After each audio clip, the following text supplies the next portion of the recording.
Many in the cryptozoology community credit Theodore Roosevelt with recording an early Bigfoot encounter in his 1893 book, The Wilderness Hunter. Roosevelt began the story by saying that frontiersmen, as a rule, were not superstitious. They lived hard, austere lives and had little imagination in things spiritual and supernatural. That said, Roosevelt did learn of a goblin story that impressed him. Roosevelt wrote, "It was told by a grizzled, weather-beaten old mountain hunter named Bauman, who, born and had passed all of his life on the frontier, told the story to me. He must have believed what he said, for he could hardly repress a shudder at certain points of the tale.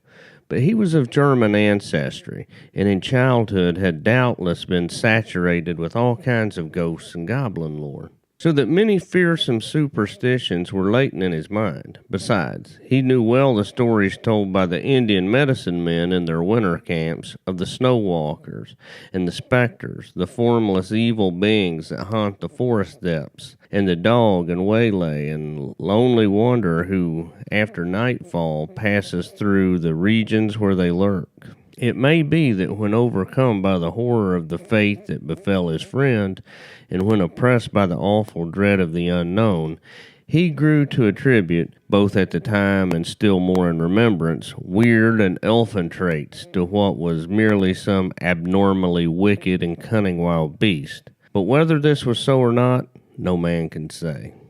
When the event occurred, Bauman was still a young man, and was trapping with a partner among the mountains dividing the forks of the Salmon from the head of the Wisdom River. Not having had much luck, he and his partner determined to go into a particularly wild and lonely pass through which ran a small stream said to contain many beavers. The pass had an evil reputation because the year before, a solitary hunter who had wandered into it was slain, seemingly by a wild beast, the half-eaten remains being afterwards found by some mining prospectors who had passed his camp only the night before. The memory of this event, however, weighed very lightly on the two trappers, who were as adventurous and as hardy as any others of their kind. They took their two lean mountain ponies to the foot of the pass, where they left them in an open beaver meadow, the rocky, timber-clad ground being from there onward impracticable for horses. They then struck out on foot through the vast, gloomy forest, and in about 4 hours reached a little open glade where they concluded to camp, as signs of game were plenty. There was still about an hour or two of daylight left, and after building a brush lean-to and throwing down and opening their packs, they started upstream. The country was very dense and hard to travel through, as there was much down timber, although here and there the somber woodland was broken by small glades of mountain grass. At dusk they again reached camp. The glade in which it was pitched was not many yards wide, the tall, close-set pines and firs rising round it like a wall. On one side was a little stream, beyond which arose the steep mountain slopes, covered with unbroken growth of evergreen forest. They were surprised to find that during their absence something, apparently a bear, had visited camp and had rummaged about among their things, scattering the contents of their packs and in sheer wantonness destroying their lean-to. The footprints of the beast were quite plain, but at first they paid no particular heed to them, busying themselves with rebuilding the lean-to, laying out their beds and stores, and lighting the fire. While Bauman was making ready supper, it being already dark, his companion began to examine the tracks more closely, and soon took a brand from the fire to follow them, where the intruder had walked along a game trail after leaving the camp. When the brand flickered out, he returned and took another, repeating his inspection of the footprints very closely. Coming back to the fire, he stood by it for a minute or two, peering out into the darkness, and suddenly remarked, "Bauman, that bear's been walking on 2 legs." Bauman laughed at this, but his partner insisted that he was right, and upon again examining the tracks with a torch, they certainly did seem to be made but by 2 paws or feet. However, it was too dark to make sure. After discussing whether the footprints could possibly be those of a human being, and coming to the conclusion that they could not be, the two men rolled up in their blankets and went to sleep under the lean-to. At midnight, Bauman was awakened by some noise and sat up in his blankets. As he did, his nostrils were struck by a strong, wild beast odor, and he caught the loom of a great body in the darkness at the mouth of the lean-to. Grasping his rifle, he fired at the vague, threatening shadow, but must have missed, for immediately afterwards he heard the smashing of the underwood as the thing, whatever it was, rushed off into the impenetrable blackness of the forest in the night. After this, the two men slept but little, sitting up by the rekindled fire, but they heard nothing more. In the morning they started out to look at the few traps they had set the previous evening and putting out new ones. By an unspoken agreement, they had kept together all day and returned to camp toward the evening. On nearing it, they saw, hardly to their astonishment, that the lean-to again had been torn down.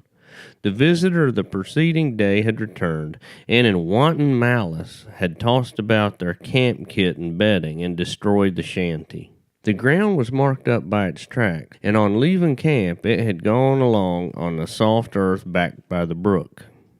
The footprints were as plain as if on snow, and after a careful scrutiny of the trail, it certainly did seem as if, whatever the thing was, it had walked off on but two legs.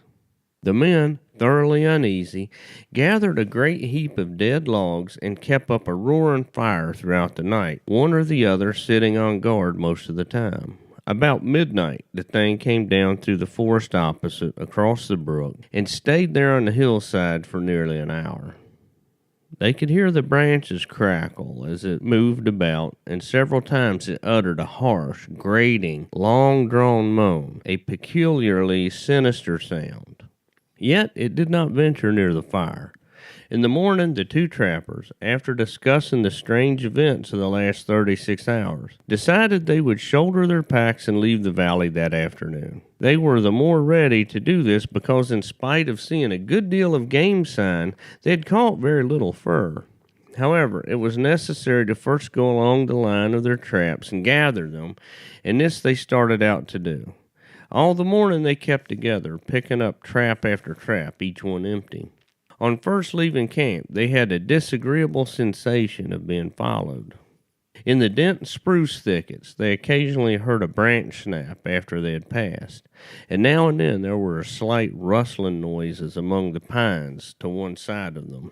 At noon, they were back within a couple miles of camp. In the high, bright sunlight, their fear seemed absurd on the two armed men, accustomed as they were through the long years of lonely wandering in the wilderness to face every kind of danger from man, brute, or element. There were still 3 beaver traps to collect from a little pond in a wide ravine nearby. Bauman volunteered to gather these and bring them with him, while his companion went ahead to camp and made ready their packs. On reaching the pond, Bauman found 3 beavers in the traps, one of which had been pulled loose and carried into a beaver house. He took several hours in securing and preparing the beaver, and when he started homewards he marked, with some easiness, how low the sun was getting. As he hurried toward camp, under the tall trees, the silence and desolation of the forest waited on him. His feet made no sound on the pine needles, and the slanting sun rays striking through among the straight tree trunks made a gray twilight in which objects at a distance glimmered indistinctly. There was nothing to break the gloomy stillness which, when there is no breeze, always broods over these somber primeval forests. At last he came to the edge of the little glade where the camp lay, and shouted as he approached it, but got no answer. The campfire had gone out, though the thin blue smoke was still curling upwards. Near it lay the packs, wrapped and arranged. At first Bauman could see nobody, nor did he receive an answer to his call. Stepping forward, he again shouted, and as he did so, his eye fell on the body of his friend, stretched beside the trunk of a great fallen spruce. Pushing toward it, the horrified trapper found the body was still warm, but the neck was broken, while there were 4 great fang marks in the throat. The footprints of the unknown beast creature, printed deep in the soft soil, told the whole story. The unfortunate man, having finished his packing, had sat down on the spruce log with his face to the fire and his back to the dense woods to wait for his companion. While thus waiting, his monstrous assailant, which must have been lurking in the woods, waited for a chance to catch one of the adventurers unprepared, came silently up from behind, walking with long, noiseless steps and seemingly still on two legs. Evidently unheard, it reached the man and broke his neck by wrenching his head back with its forepaws while it buried its teeth in his throat.